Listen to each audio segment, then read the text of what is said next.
windows once you go down. You must be crazy if you think that I'ma slow down. The one.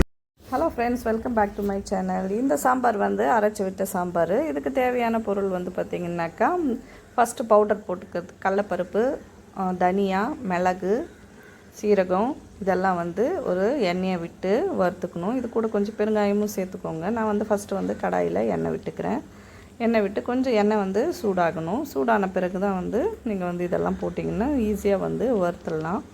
இதில் காஞ்ச மிளகா நான் சொன்ன மிக்சரெல்லாம் இதில் வந்து போட்டு நல்லா வந்து ஃப்ரை பண்ணிக்கலாம். இதை நல்லா வந்து மிதமான சூடு வச்சு ஃப்ரை பண்ணிக்கோங்க. ஏன்னா ரொம்ப வந்து ஹை ஸ்பீட் வச்சிங்கன்னாக்கா சீக்கிரம் கரைஞ்சிடும். அதனால் கொஞ்சம் குவான்டிட்டியில் தான் வந்து இதை பண்ணியிருக்கோம். நிறைய பண்ணும்போது கரெக்டாக வச்சுக்கலாம்.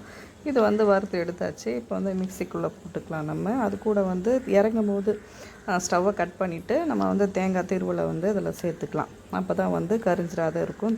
தேங்காவே இருக்கும். ஆனால் கொஞ்சம் ஃப்ரை ஆன மாதிரி இருக்கும் அந்த எண்ணெயில். இதையும் வந்து சேர்த்து மிக்சியில் போட்டு நம்ம வந்து கிரைண்ட் பண்ணி நல்ல ஒரு பேஸ்ட் மாதிரி வந்து அரைச்சி எடுத்துக்கணும். இது வந்து கொஞ்சம் அந்த சூட்லேயே வந்து வறுத்திங்கனாக்கா ஈஸியாக இருக்கும். இப்போ மிக்சி பவுலுக்கு நம்ம சேஞ்ச் பண்ணிக்கலாம். இப்போ சாம்பாருக்கு தேவையான பொருள் பார்த்துக்கலாம். பருப்பை வந்து நான் வேக வச்சு எடுத்து வச்சுக்கிட்டேன். புளி தண்ணியை வந்து கரைச்சி எடுத்து வடிகட்டி எடுத்து வச்சுருக்கேன். இது முருங்கைக்காய், தக்காளி, வெங்காயம். நீங்கள் வந்து எப்பயும் சாம்பாருக்கு எண்ணெய் வைக்கணுமோ அதெல்லாம் வந்து ரெடி பண்ணிக்கலாம். இப்போ ஒரு குக்கரில் நான் வந்து எண்ணெயை ஊற்றிருக்கேன். கடுகு உளுத்தம் பருப்பு போட்டுக்கிறேன். அது கூட எண்ணெய் வந்து சூடான பிறகு கடுகு உளுத்தம் பருப்பு வந்து போட்டுக்கோங்க.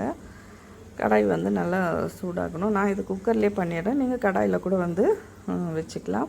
குக்கரில் பண்ணிங்கன்னா ஈஸியாக வந்து முருங்கைக்காயெலாம் வந்து வெந்துடும். இந்த மாதிரி வெங்காயமும் வந்து நல்லா போட்டு வதக்கிட்டு அது பிறகு தக்காளி போட்டுடுங்க. தக்காளி போட்டும் நல்லா வந்து வதங்கட்டும். வதங்கின பிறகு தான் வந்து போடுங்க. நல்லா வந்து ரொம்பவும் வந்து டீப் ஃப்ரையாக வந்து வதங்க வேணாம். ஓரளவுக்கு வந்து இந்த கண்ணாடி பதத்தில் வெங்காயம் வந்து வதங்கினாலே போதும். அது கூட கொஞ்சம் கருவேப்பிலையும் வந்து சேர்த்துக்கலாம் நம்ம. இப்போ வந்து தக்காளியை சேர்த்துக்கிறேன். தக்காளி சேர்த்துட்டு நல்லா வந்து வதங்கின பிறகு அது பிறகு முருங்கைக்காயும் கூடவே சேர்த்துக்கலாம். இதை வந்து நல்லா வந்து இதையும் வந்து வதக்கணும். கொஞ்சம் இதாக இருக்கும்போதே நம்ம வந்து மிளகாய் பொடி, நான் வந்து பார்த்திங்கனாக்கா தனியாகவும் மிளகாவும் சரி பங்கில் எடுத்து அரைச்சி குழம்புக்கு எடுத்து வச்சுருப்பேன். அந்த மிளகாத்தூள் தான் வந்து போட்டுக்கிறேன் நான். இதை நல்லா வந்து நம்ம வதக்கி விட்டுக்கணும். வதங்கின பிறகு நீங்கள் வந்து தண்ணியை வந்து எவ்வளோ தண்ணி வேணுமோ அந்த தண்ணியை வந்து ஊற்றிக்கலாம். இந்த பருப்போடு சேர்த்தும் ஊற்றிக்கலாம். இல்லை புளி தண்ணி ஊற்றிட்டு நீங்கள் வந்து கொதிக்க விட்டுட்டு அது பிறகு பருப்பை வந்து கடைசியாகவும் சேர்த்துக்கலாம். நான் வந்து பார்த்திங்கன்னா தண்ணியை விட்ட உடனே பருப்பையும் வந்து சேர்த்துடுறேன். பருப்பை சேர்த்துட்டு புளியும் வந்து அதிலே ஊற்றிடுறேன்.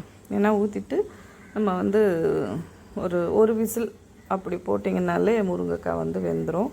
அதனால தான் நான் வந்து குக்கரில் வந்து வச்சுருக்கேன். இப்போ வந்து நல்லா கிளறி விட்டாச்சு. இப்போ வந்து நான் வந்து மூடி போட்டுடுறேன். மூடி போட்டுட்டு ஒரு 1 இல்லை 2 விசில் வந்தாலே போதும். ஒரு விசில்லே வந்து பார்த்திங்கன்னா எல்லாமே பிரிஞ்சு வெளியே வந்துடும். அது பிறகு வந்து நம்ம அரைச்சி வச்ச இந்த விழுதை வந்து நம்ம வந்து சாம்பாரில் வந்து சேர்த்துக்கலாம். அவ்வளோதான். வந்து இது வந்து இது கொஞ்சம் கொதி வந்தாலே போதும். திரும்பியும் வந்து நீங்கள் விசில் போடணும் அந்த மாதிரியெல்லாம் ஒன்றுமே கிடையாது.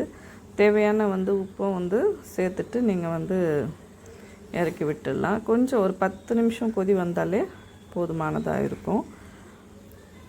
கூடவே வந்து கொத்தமல்லி தழையை போட்டு நம்ம வந்து சாம்பாரை இறக்கிடலாம்.